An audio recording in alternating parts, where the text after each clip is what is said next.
যদিও এখনো পর্যন্ত অর্ডারটি আপলোড হয়নি, কিন্তু 24,640টি ভ্যাকেন্সি ছিল এই 4টে নিয়োগ প্রক্রিয়া। সেখানে বোর্ড যে তথ্য দিয়েছিল তাতে 25,753 জনের অ্যাপয়েন্টমেন্ট লেটার ইস্যু করেছিল, কিন্তু যাদের অ্যাপয়েন্টমেন্ট লেটার ইস্যু হয়েছিল তারা যে প্রত্যেকে চাকরি পেয়েছে তা কিন্তু নয়। ফলে সেই সংখ্যাটা আদালত যেটা দিয়েছে সেটা অর্ডারটা আপলোড হয়ে গেলে ইন অ্যান্ড অ্যারাউন্ড 22,000 হতে পারে। ফলে যে চাকরি এক্সাক্ট কত পেয়েছে কনসার্ন ডিআইগুলো বলতে পারবেন, কারণ প্রতিটি ডিস্ট্রিক্টে ধরুন একজন অ্যাপয়েন্টমেন্ট লেটার ইস্যু হওয়ার পরেও জয়েনিং নাও করতে পারেন। যদিও বোর্ড যে তথ্য দিয়েছিল তাতে বোর্ডের দেওয়া তথ্য অনুযায়ী 4টে নিয়োগ প্রক্রিয়া মিলিয়ে 25,753টির অ্যাপয়েন্টমেন্ট লেটার ইস্যু হয়েছিল in respect of 4 categories of appointment. ঠিক আছে, ফলে 24,640টি শূন্য পদের সাপেক্ষে এক্সেস অ্যাপয়েন্টমেন্ট ছিল, সেটাও যেমন একটা পয়েন্ট। কিন্তু মূল পয়েন্ট ছিল এখানে আজকে যে OMR sheet manipulation, non listed ক্যান্ডিডেটের অ্যাপয়েন্টমেন্ট পাওয়া, র্যাঙ্ক জাম্প করে অ্যাপয়েন্টমেন্ট পাওয়া, after expiry of the panel appointment পাওয়া, এবং সর্বোপরি যেটা মূল ইস্যু ছিল সেটা হচ্ছে যে স্কুল সার্ভিস কমিশনের যে এই যে এজেন্সি অ্যাপয়েন্টমেন্ট যারা এই মূল্যায়নটি করেছিল, যেমন নাইসা, তার অ্যাপয়েন্টমেন্টের ক্ষেত্রে ট্রান্সপারেন্সি ছিল না। এবং সবথেকে বড় কথা, ডাটা স্ক্যানটেক বলে একটি কোম্পানিকে অ্যাপয়েন্ট করেছিল নাইসা, যাকে আদৌ স্কুল সার্ভিস কমিশন কোনোদিন অ্যাপয়েন্ট করেনি। অর্থাৎ সে যে নিয়োগ প্রক্রিয়ায় এনগেজ ছিল সেটা ইভেন স্কুল সার্ভিস কমিশন তারা নিজেরাই জানতো না। স্কুল সার্ভিস কমিশনের চেয়ারম্যানকে আদালত সরাসরি জিজ্ঞাসা করেছিল এই শুনানি পর্বে যে আপনি কি জানতেন? তিনি একেবারে আকাশ থেকে পড়ার মতো বললেন না, আমি জানতাম না। ফলে সেই ডাটা স্ক্যানটেকের এনগেজমেন্ট, নাইসার যে ট্রান্সপারেন্সি না থাকা এনগেজমেন্টের ক্ষেত্রে সমস্ত বিষয়গুলোকে কগনিজেন্স নিয়ে ইভেন আদালত এই কগনিজেন্সও নিয়েছেন যে ক্যাবিনেট যে সুপার নিউমেরিক পোস্ট তৈরি করেছিলেন সেখানে যে ইললিগাল অ্যাপয়েন্টমেন্টের কগনিজেন্স নেওয়ার পরেও তাদের বিরুদ্ধে ব্যবস্থা না গ্রহণ করে তাদের অ্যাপয়েন্টমেন্টের ব্যবস্থা করা, ইললিগাল অ্যাপয়েন্টিদের অ্যাপয়েন্টমেন্ট সেভ করা, সেটারও কগনিজেন্স নিয়ে আদালত নির্দেশ দিয়েছেন। সিবিআই তদন্ত করবে এবং 3 মাসের মধ্যে কনসার্ন কোর্টে সেই সাপেক্ষেও রিপোর্ট দাখিল করবে।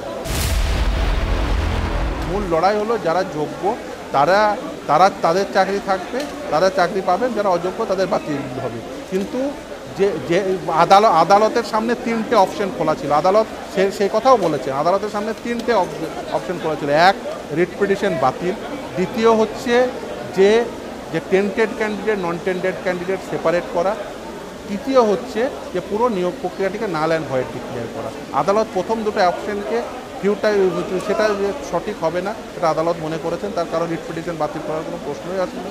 দ্বিতীয় হচ্ছে টেন্টেড ক্যান্ডিডেট এবং নন টেন্টেড ক্যান্ডিডেট নন সেপারেবল হয়ে গেছে, কোনোভাবেই তাদের সেপারেট করা যাচ্ছে না যে কে টেন্টেড ক্যান্ডিডেট কে নন টেন্টেড ক্যান্ডিডেট। তাই আদালত তৃতীয় অপশনটি বেছে নিয়েছে যে পুরো নিয়োগ প্রক্রিয়াটিকে বাতিল করেছেন, নতুন করে শুরু করবেন। ওএমআর শিট যেটা এতদিন ধরে যারা অযোগ্য চাকরি প্রাপক যারা প্রশ্ন তুলছিলেন যে সিবিআইয়ের রিকভার করা ওএমআর শিট বৈধ কি বৈধ না, সেটি 65B কমপ্লায়েন্স হয়েছে কি হয়নি, আজকে আদালত বলেছেন যে হ্যাঁ সেটার ক্ষেত্রে 65B কমপ্লায়েন্স হয়েছে। আজকের রায়টি সিবিআই যে তদন্তের যে পরিধি সেটা আরেকটু বাড়িয়ে দিয়েছে। ইভেন যে ক্যাবিনেট অ্যাপ্রুভাল দিয়েছিল সুপার নিউমেরিক পোস্টে, সেই ক্যাবিনেট অ্যাপ্রুভাল দেওয়া সুপার নিউমেরিক পোস্ট নিয়েও সিবিআই তদন্ত করতে পারে বলে আজকে আদালত কিন্তু নির্দেশ দিয়েছেন এবং 3 মাসের মধ্যে জুরিসডিকশনাল কোর্টে সেই নিয়ে রিপোর্ট দাখিল করবেন। একমাত্র সোমা দাস যিনি ক্যান্সার আক্রান্তা, তার চাকরিটি শুধুমাত্র রয়েছে, বাকি আর সকলের চাকরি নাল অ্যান্ড ভয়েড ডিক্লেয়ার করেছে এবং আবার নতুন করে শুরু করতে বলেছে। দেখুন, এই যে সুপার নিউমেরিক পোস্ট ক্রিয়েশন এটা ইললিগাল, আমরা প্রথম থেকেই বলে আসছি। এই যে ধরুন সুপার নিউমেরিক পোস্ট ক্রিয়েশনের জন্য যে ক্যাবিনেট মেমোরেন্ডাম, সেখানে কগনিজেন্স নেওয়া হলো ইললিগাল অ্যাপয়েন্টমেন্টের, অথচ সেই ইললিগাল অ্যাপয়েন্টমেন্টের বিরুদ্ধে কোনো ব্যবস্থা গ্রহণ করা হলো না।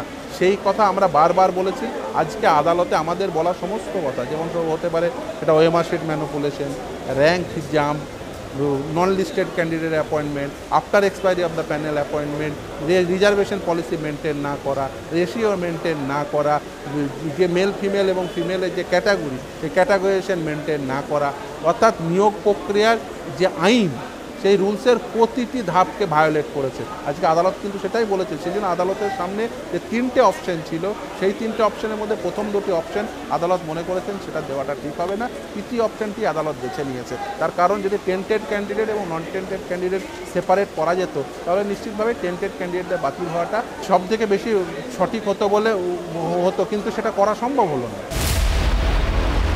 আদালত কিন্তু ওই অপশানটিও রেখেছিল যে যোগ্য এবং অযোগ্যদের সেপারেট করা যাচ্ছে কি যাচ্ছে না, কিন্তু এরা এত পরিমাণ দুর্নীতি করেছে যেখানে যোগ্য এবং অযোগ্যদের সেপারেট করা যাচ্ছে না।